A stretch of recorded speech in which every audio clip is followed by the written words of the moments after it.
All right, let's dive right into the deep end with this one. We're going to break down the core ideas from Carlos Castaneda's seriously mind-bending book, The Fire from Within.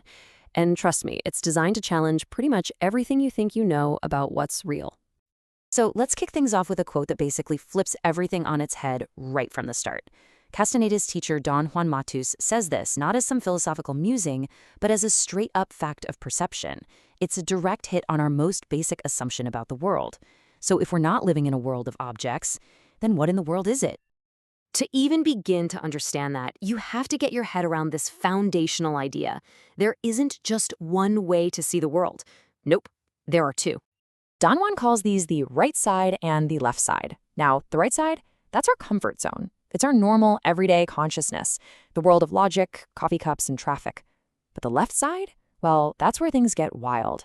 It's a whole other state of awareness, the world of the seers, where reality isn't seen as solid stuff, but as something else entirely, pure energy. And the gateway to this left side is a state he calls heightened awareness. Now, this isn't just some vague, mystical feeling. The book is very clear. It's a specific, crystal clear state of perception. In fact, it's described as the only place where true learning can actually happen. So you're probably thinking, how on earth do you get there? Well, the path starts with something surprisingly down to earth and, very human. The first battle is against what Don Juan calls the petty tyrant. And you know exactly who this is, right? We've all got one.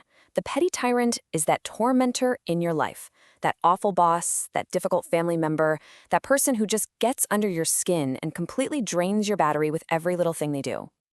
But here's the kicker. The fight isn't actually with them.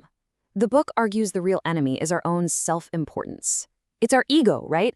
That feeling of being offended, of taking it all personally. That's what gives the petty tyrant their power over us. That's what makes us weak. So, the whole point is to stop reacting emotionally and start playing chess. A warrior develops 4 key skills. First, control, keeping your cool even when you're being provoked. Second, discipline, objectively studying the tyrant's moves and patterns. Third, forbearance, the patience to just wait for the perfect opening without getting anxious.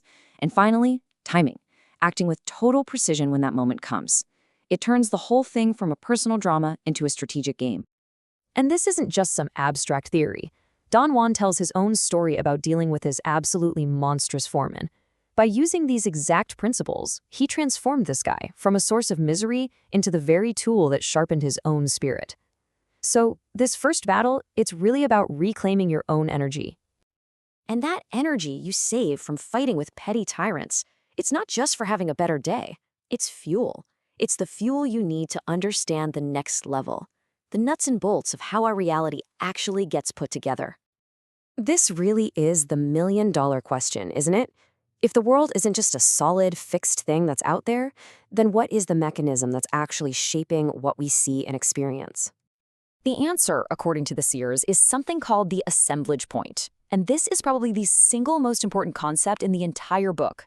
It's described as this spot of intense brightness, not in your brain, not in your body, but on your outer energy field, your luminous cocoon.